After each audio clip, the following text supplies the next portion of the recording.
Namaste Bitia. Myself JVN Neha Saini from Physiotherapy and Diagnostics, Jyoti Vidyapeeth, Women's University. Here I am going to tell you about the anatomy of popliteal fossa. Popliteal fossa is a diamond-shaped intermuscular space situated at the back of the knee.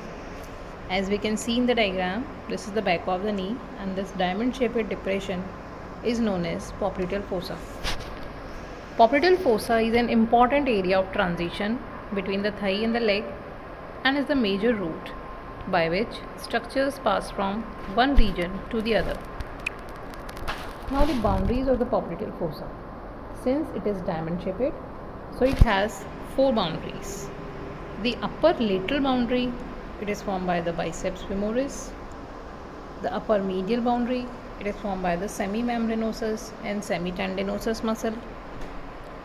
The lower two boundaries are formed by the medial and the lateral head of gastrocnemius. On the medial side, we have medial head. On the lateral side, we have lateral head of gastrocnemius. Then roof of the popliteal fossa. It is formed by skin, superficial fascia, popliteal fascia, which is pierced by small saphenous vein and posterior cutaneous nerve of the thigh. So these are the structures which are piercing the deep fascia, that is popliteal fascia. Superficial fascia also contains small saphenous vein, posterior cutaneous nerve of the thigh, posterior division of medial cutaneous nerve of the thigh, and sural communicating nerve.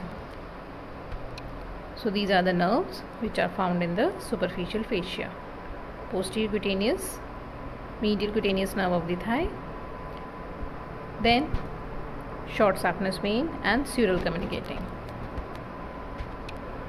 Then the floor of the popliteal fossa, it is formed by the popliteal surface of femur, then capsule of the knee joint, oblique popliteal ligament, and the popliteal fascia covering the popliteus muscle. So these are the structures forming the floor. Then popliteus muscle. It is taking origin from the anterior end of the popliteal groove on the lateral femoral condyle. So on the lateral condyle of femur there is a groove. From anterior part of that groove we have origin of popliteus muscle. So this is the origin point, and the insertion is on the posterior aspect of the upper end of tibia. Its tendon passes under the lateral collateral ligament of the knee. So this is the lateral collateral ligament. Then this also passes under the arcuate popliteal ligament and inserts on the triangular area on the posterior surface of the tibia above the soleal line. It also merges with the knee capsule and the lateral meniscus. This popliteal muscle is supplied by the tibial nerve, and the action of this muscle is unlocking of the knee, that is starting of the flexion, and also retraction of the lateral meniscus during flexion. Now the contents of this fossa are popliteal artery and its branches, popliteal vein and its tributaries, popliteal lymph nodes, tibial and common peroneal nerves and their branches, and the fatty tissue. Popliteal artery, it begins as a continuation of the femoral artery at the arrector hiatus. Arrector hiatus is the opening in the arrector magnus muscle. So from that point this artery begins and it terminates by dividing into anterior and posterior branches, that is anterior and the posterior tibial arteries at the lower border of popliteus. So this is the popliteal artery beginning at the arrector hiatus and ends at the lower border of popliteus muscle. So suppose if this is the popliteus muscle, so at the lower border of this muscle it terminates by dividing into two terminal branches, that is the anterior tibial and the posterior tibial arteries. So this is the deepest structure which is lying in the popliteal fossa, and anterior relation for this artery is the floor of the popliteal fossa. So it is the deepest structure, And the branches of this artery are the superior, inferior, medial and the lateral, and middle genicular arteries. Genicular arteries are the arteries which are supplying to the knee joint. So that is why they are termed as genicular. As well as muscular branches are also there. Then come to the next content, that is the popliteal vein. The formation includes union of venae comitants of the anterior and posterior tibial arteries near the lower border of popliteus muscle. So at the point where the artery is terminating, at the same point the vein is forming. It is formed by the venae comitants, that is the two veins on both the sides of artery is known as venae comitant.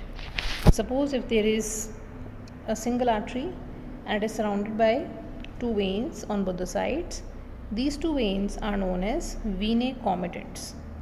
So venae comitants are the two pairs of veins on both the sides of an artery. Popliteal vein is formed by the venae comitants of anterior and posterior tibial arteries at the lower border of popliteus muscle. Then it passes through the adductor magnus of the adductor magnus hiatus and enters into the adductor canal, where it terminates. Above that, it forms the femoral vein. So this is the passage for the popliteal vein. It is formed by the anterior and the posterior tibial veins, and it continues upwards through the adductor hiatus in the form of femoral vein. So this popliteal vein along its course lies between popliteal artery and the tibial nerve. The tributaries of popliteal vein are the veins that accompany the branches of the artery, also small saphenous vein. Small saphenous vein, it is formed from the lateral side of the dorsal venous arch of the foot. See, on the dorsum of foot we have a venous arch. This venous arch has two ends, the medial and the lateral. The lateral end continues in the form of a small saphenous vein. So this is the small saphenous vein. Its course ascends upwards behind the lateral malleolus. Lateral malleolus is a part of lower end of fibula. It then again run upwards in the calf. Calf is leg. It drains the lateral side of the foot and ankle and at the back of the leg. It then pierces the deep fascia and drains into popliteal vein, as it is highlighted with the green color over here. Then popliteal lymph nodes. There are few lymph nodes under the deep fascia. These are the popliteal lymph nodes, and these are embedded in the fatty connective tissue of the popliteal fossa close to the popliteal vessels. They drain the deep tissues of the leg, foot and the knee joint. They receive the efferents. They send the efferents to the deep inguinal lymph nodes. Then the another content is the sciatic nerve. It is the thickest nerve of the body. It leaves the gluteal region to the back of the thigh, midway between the greater trochanter and the ischial tuberosity. So here we can see this is the greater trochanter and this is the ischial tuberosity. In between these two we have this nerve, that is the sciatic nerve, and it is formed from the lumbar plexus. That is L4, L5, S1, S2, S3. It is lying deep to the long head of biceps femoris, as you can see in the diagram. It usually divides into tibial and the common peroneal nerve just above the popliteal fossa. It innervates the muscles of the back of the thigh and has articular branches to hip and the knee.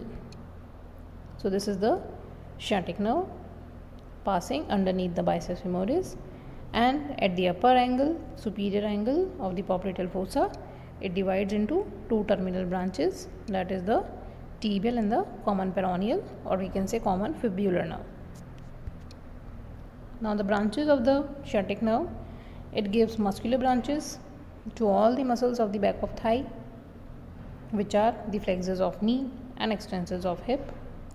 It also provides muscular branches to all the muscles of the leg and the foot. It gives terminal branches like common peroneal and the tibial nerve. The common peroneal nerve supplies to the muscles of the anterior and the lateral compartments of the leg, that is the dorsiflexors of the ankle and the extensors of the toes and the everters of the foot. So, muscles of anterior compartment of the leg are the dorsiflexors and the extensors of the toes, and muscles of lateral compartment of the leg, these are the everters of the foot. Then the tibial nerve. Tibial nerve supplies to the muscles of posterior compartment of the leg and intrinsic muscles of the sole. These posterior compartment muscles are the plantar flexors of the ankle as well as flexors as well as inverters of the foot.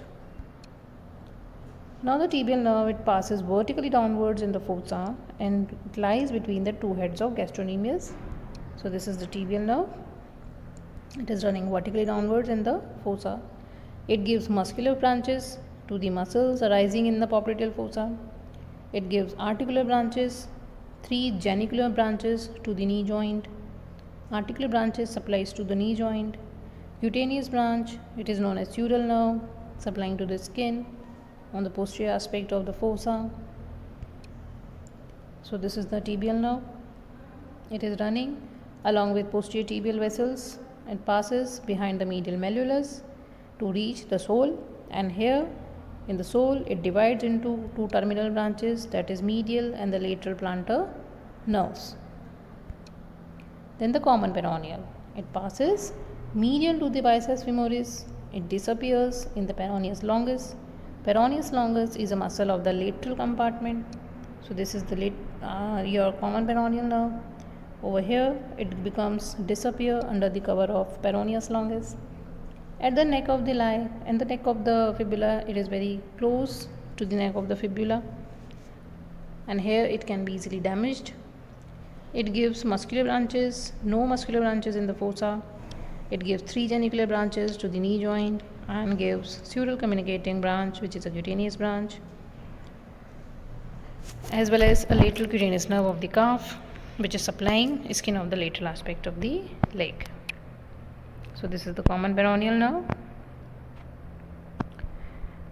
At the neck, it divides into 2 branches, superficial and the deep peroneal. Superficial peroneal supplies to the muscle of lateral compartment of the leg, and deep peroneal supplies to the muscle of anterior compartment of the leg. This is the common peroneal nerve. Then come to the applied. First is popliteal artery pulse. If you want to feel the pulsations of the popliteal artery, you have to keep your hands in this way. Your thumbs are lying on the patella and the fingers are deeply inserted in the popliteal fossa to feel the popliteal pulse. Second is popliteal aneurysm. Aneurysm is the abnormal localized dilatation of an artery. So popliteal aneurysm is the abnormal localized dilatation of the popliteal artery in the popliteal fossa, which is very common. Then Baker's cyst, it is the cystic swelling of the bursa under the semimembranosus muscle. This is the Baker's cyst. Then sciatica. Sciatica is affecting up to 40% of the population in their lifetime. The complications include the nerve damage, weakness and loss of feeling because of obesity, age, occupation, diabetes. The symptoms include the dull pain, sharp burning pain, worsening when sitting, tingling and numbness sensation in the area of distribution of the sciatic nerve, and difficulty in moving of the legs and the feet. The causes may be herniated disc, formation of bony spur, lumbar stenosis, irritation of the lower spine, and degenerative disc diseases. So this is the most common cause of sciatica, that is the herniated disc. In this we can see the nucleus pulposus of the intervertebral disc protrudes out, bulges out and irritates the nerves which are forming the sciatic nerve, the nerve endings of the sciatic nerve. Okay? And the area of distribution is over here is highlighted because of the compression of the sciatic nerve due to the bulging of the herniated disc.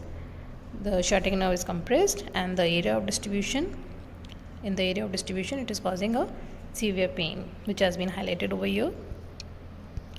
So this completes our topic, the popliteal fossa. Thank you. Now we discuss the questions related to our topic which we have discussed right now, that is the popliteal fossa. In this, the first question is discuss about the popliteal fossa under the following headings. So the headings for this question is boundaries, loop and floor, contents and applied. So in the applied, you write the clinical anatomy and you have to solve this question in your textbooks and also draw the related diagrams. Then you have to do this exercise in your files. The exercise is draw a valuable diagram of the popliteal fossa. So draw this diagram in your files with using the appropriate colors. You have to demarcate all the structures which you are seen in this diagram, and also label all the structures properly. So do this in your file, and thank you.